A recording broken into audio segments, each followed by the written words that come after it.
Bismillahirrahmanirrahim. Assalamualaikum warahmatullahi wabarakatuh. Sekarang bagaimana cara mengubah satuan dari tadinya satuan persen massa menjadi satuan molaritas. Nah, gimana caranya? Misal ada larutan H2SO4 misal 10%. Nah, ingin diubah menjadi molaritas. Berapa molaritasnya? Nah, berarti ini H2SO4 berapa molar. Nah, ini seringkali ada beberapa soal seperti ini. Jadi mengubah larutan dari tadinya satuannya persen, ya, dalam hal ini persen massa, kemudian menjadi satuan molaritas. Nah, bagaimana? Nah, untuk soal seperti ini biasanya ada proses dengan pemisalan, ya. Jadi dimisalkan. Nah, misal ini kan 10%. Nah, dimisalkan aja larutannya berapa gram, ya. Misal dalam larutan, ya, di pemisalan. Jadi ini yang penting itu pemisalan. Nah, jadi dimisalkan dalam yang gampang, ya, karena persen nanti ini aja 100 gram. Dalam 100 gram H2SO4 10% ini, ya, bisa dalam 100 gram. Nah, jadi ini ada asam sulfat, ya, H2SO4. Nah, ini 10%, ya. Nah, nanti kita akan lihat, misalkan 100 gram. Nah, coba kalau ini larutan asam sulfat, ya, H2SO4 100 gram. Nah, sekarang kita lihat, berarti ini kan persen, ini persen massa, ya. Nah, berarti berapa ini, misalnya 10% persen massa, ya, M per M. Nah, berarti kalau dalam 100 gram larutan, nah H2SO4 nya ada berapa gram kalau 10%?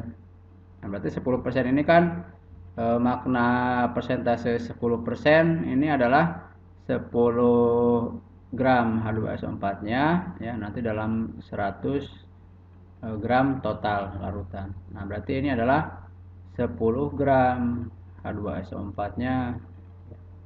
Nah, jadi asam sulfatnya ada 10 gram. Nah, kan ini dalam 100 gram. Nah, berarti ada 90 gram lagi apa? Nah, berarti 90 gramnya lagi adalah siapa? Air. Nah, ini kan H2SO4. Ini larutan dalam air, ya. Nah, ini kalau disebutkan ini berarti asam sulfat larut dalam air. Nah, jadi gini, dimisalkan 100 gram. Nah, ini, ya. Nah, jadi nanti ketahuan, oh H2SO4 10 gram, oh airnya 90 gram. Nah, kita ingin mengubah menjadi satuan molaritas. Nah, apa satuan molaritas? M sama dengan gram per mr kali 1000 per mililiter, ya, mililiter larutan. Ini gram terlarut per mr terlarut ini kali 1000 per mililiter larutan, ya, kan mililiter larutan. Nah, sini mililiter ini. Nah, kita akan lanjutkan. Nah, gramnya berapa? Ini kan gram terlarut yang di sini, di rumus ini adalah gram terlarut. Berarti siapa? Gram H2SO4 berapa? 10. Nah, tahu soalnya jangan 10 gram, ya, biar gampang perhitungannya. Nanti kan ada mrH2SO4 itu berapa? mrH2SO4 98, ya.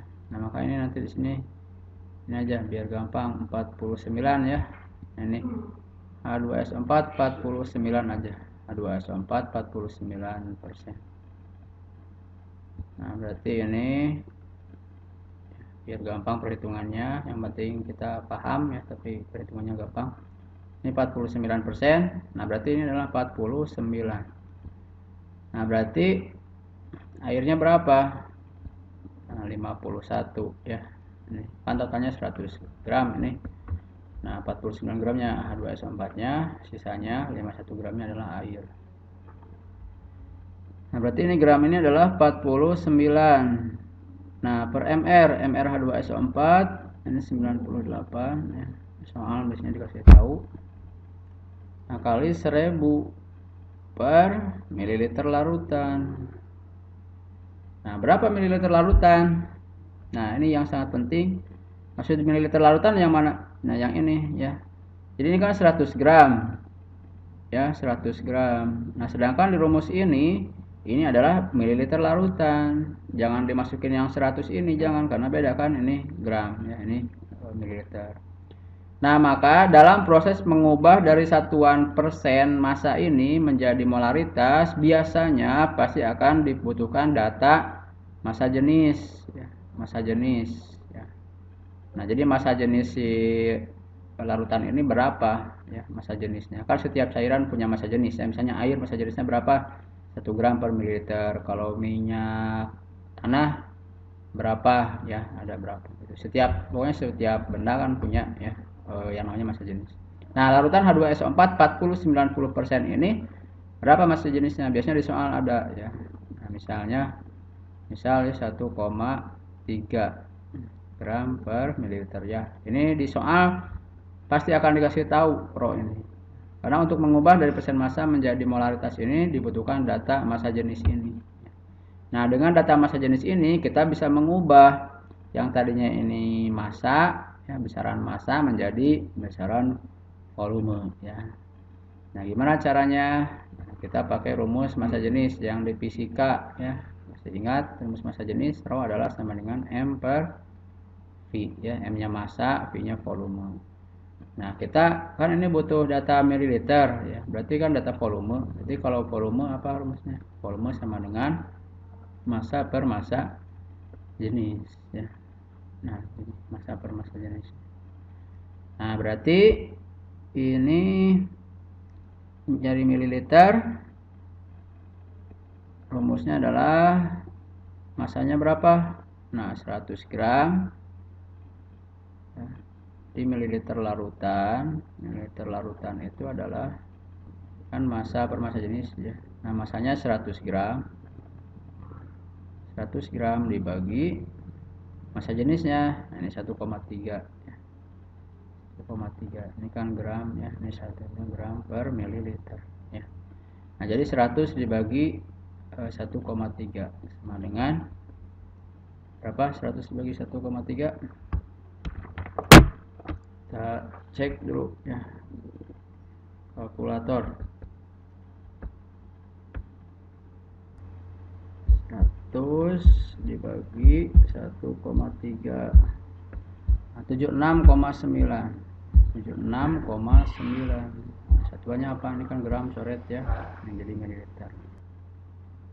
Nah, jadi ini adalah berarti mililiter larutan ini adalah 76,9. Nah, udah ya. 49 bagi 98 berapa? Setengahnya ya, 0,5. Nah, kali 1000 per 76,9. Nah, nanti akan ketahuan berapa hasilnya. Atau langsung aja kita cari potret ya.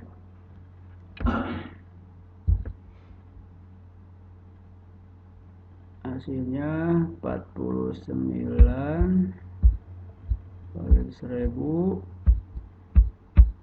dibagi 98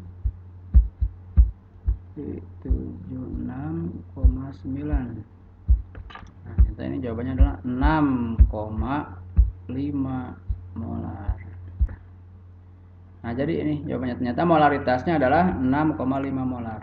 Jadi larutan H2SO4 asam sulfat 49% ya, persen massa ini adalah sama dengan H2SO4 6,5 molar. Jadi ini sama aja dengan 6,5 molar. Nah, itu cara mengubah satuan larutan dari persen massa itu menjadi molaritas ya. Ini caranya. Jadi biasanya tadi diperlukan data massa jenis ya. Dan kemudian ya tentu MR ya. Kalau MR nanti biasanya dikasih tahu, bisa dikasih tahu MR-nya atau dikasih tahunya AR-nya, misalnya ARH berapa, nanti ARS-nya berapa. Ini kan S mana berapa? 32 ya, O sama dengan 16. Nah, ini biasanya di kosongnya dikasih tahu ini atau dikasih tahu MR-nya. Nah, ini jadi dibutuhkan data massa jenis ini. Oke, itu semoga bermanfaat ya cara mengubah satuan larutan dari persen massa menjadi molaritas. Assalamualaikum warahmatullahi wabarakatuh.